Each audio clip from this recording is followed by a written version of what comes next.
Assalamualaikum warahmatullahi wabarakatuh. Perkenalkan, saya Haidar, mahasiswa program Pasca Sarjana Pendidikan Bahasa Inggris di Universitas Negeri Makassar. Kali ini saya akan mewawancarai salah satu pengusaha di Kabupaten Sideng Rapang yang bergerak di bidang konveksi dan sablon. Karena beliau sudah berada di tempat, saya langsung saja memberikan kesempatan kepada beliau untuk memperkenalkan diri. Silakan. Ya, terima kasih Adi Haidar, satu mahasiswa UNM. Ya, baik, perkenalkan nama saya Muhammad Miswar, bergerak di bidang usaha konveksi dan sablon. Dan saya sendiri berlatar pendidikan jurusan pendidikan agama. Jadi Bang Miswar, saya ingin mengetahui apa latar belakang Anda membuka usaha konveksi dan sablon ini. Ya, baik, pertanyaan yang baik.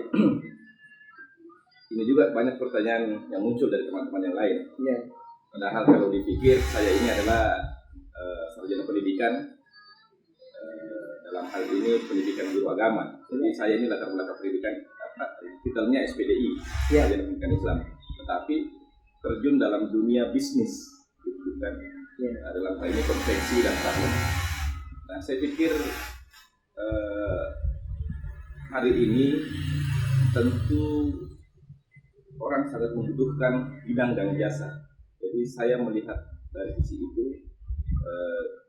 saya sendiri pada saat kuliah itu banyak bergelut dalam dunia bisnis, termasuk pengerjaan proposal, desain grafik, kerja undangan. Artinya saya mengimbangi seperti itu. Tapi saya melihat potensi ini lebih besar,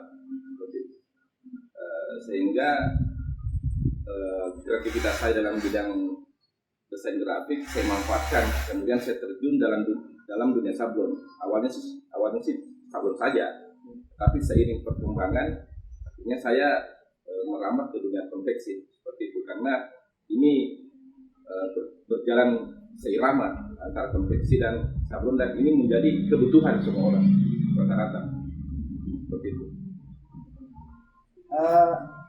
Jadi saya juga melihat keunikan brandnya ini, konveksi dan sablonnya adalah Wajutta, yang kalau diartikan dalam bahasa Indonesia adalah baju kita. Jadi mungkin ada filosofi di balik pengambilan nama brand ini Wajutta, bisa diceritakan? Iya. Pertama nama, dan yang kedua itu logo. Semua itu bernuansa Bugis pertama. Kemudian kedua, Wajutta itu saya lebih suka berbicara kultural, Wajutta dan baju. Nah, sedangkan bisnis ini itu bergerak dalam bidang memperkenalkan baju. Artinya bagaimana memudahkan orang mindsetnya untuk mengingat toko ini seperti itu. Artinya kebutuhan orang ketika ingin memesan atau mengorder, kita lebih memudah untuk memperkenalkan dan mengingat bahwa pesan kaos, pesan baju itu di Wajutta. Artinya nama yang kita perkenalkan untuk memudahkan orang untuk mengingat lebih cepat seperti itu. Iya. Kemudian sejak kapan Anda mulai merintis Wajutta ini, dan modal yang Anda keluarkan pada saat awal memulainya? Saya terjun dalam dunia sablon itu 2015, sekitar bulan 3.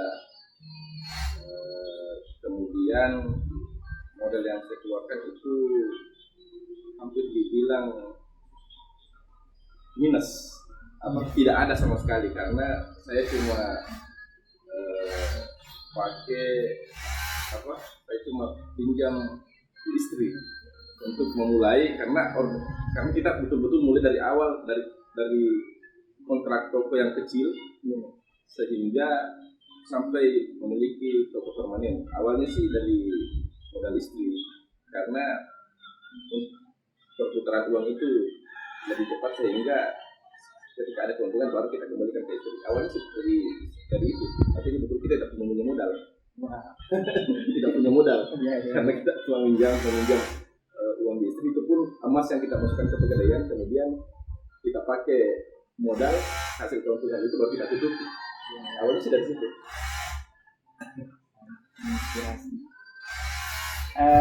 Kalau untuk sekarang Bang, kira-kira jumlah produksinya dalam satu hari itu bisa mencapai berapa lusin atau berapa? Tergantung, karena kita memiliki produksi, ada beberapa hasil produksi, ada beberapa. Yang pertama PDH, yang kedua kaos, yang ketiga setelan olahraga untuk SD, yang keempat rompi, yang kelima ada baju petani. Itu tergantung. Jadi kita berbicara, kita menjurus saja ke setelan olahraga untuk SD. Kalau untuk SD itu per hari kita bisa produksi karena kita memiliki 3 karyawan di bidang konveksi, itu bisa produksi 100 per hari. Kalau di ruang cetak sablon itu tergantung dari jumlah warna. Kalau kita bilang saja 2-3 warna itu bisa sampai 70 per hari. Dengan luas meja 12 kali naik, nanti kita bisa jalan-jalan ke belakang sambil melihat dia. Ya. Kemudian inovasi apa sih yang Bang Miswar ini yang lakukan sehingga masih terus bertahan di tengah persaingan usaha konveksi dan sablon yang cukup ketat ini? Iya. Pertama, untuk tetap eksis dan persaingan ini sangat luar biasa, tentu yang pertama kita lakukan itu tetap memperkuat media sosial. Yang kedua, dijaring dari teman-teman itu sendiri, sahabat. Kemudian tentu kualitas yang harus kita pertahankan, kualitas jahit dan kualitas kain yang harus tetap kita jaga, dan kecepatan kerja. Kemudian yang terakhir itu dari segi desain grafik, penampilan desain itu yang harus kita tonjolkan, karena tidak bisa dipungkiri permintaan orang itu pasti suka yang menarik dan unik. Artinya kita tonjolkan dari kecepatan dan desain grafiknya. Dan terakhir kualitas juga yang harus kita dijaga. Selama bergelut di dunia konveksi dan sablon, ini apa sih kendala yang Anda temui yang mungkin berat atau bagaimana, dan bagaimana Anda mengatasi masalah-masalah itu? Ya, kendala yang paling sering kita hadapi itu dari segi bahan. Tidak bisa dipungkiri kita berada dalam agak jauh dari industri. Jadi bahan yang paling susah yang kita dapatkan, dan kadang ekspedisi terlambat sampai. Nah, untuk mengatasi hal itu tentu komunikasi yang harus kita jaga dengan pelanggan. Artinya kita harus tetap terbuka sehingga pelanggan bisa memahami kondisi seperti ini. Karena kita ini kan kadang ambil bahan di Makassar, kadang ambil bahan di Bandung, sehingga proses pengirimannya itu agak terlambat. Untuk mengatasi itu ya kita harus komunikasi dengan pelanggan, customer, untuk memberi penjelasan bahwa kondisinya seperti ini, sehingga tidak terjadi kesalahpahaman. Dan itu juga untuk menjaga kepercayaan kepada customer atau pelanggan.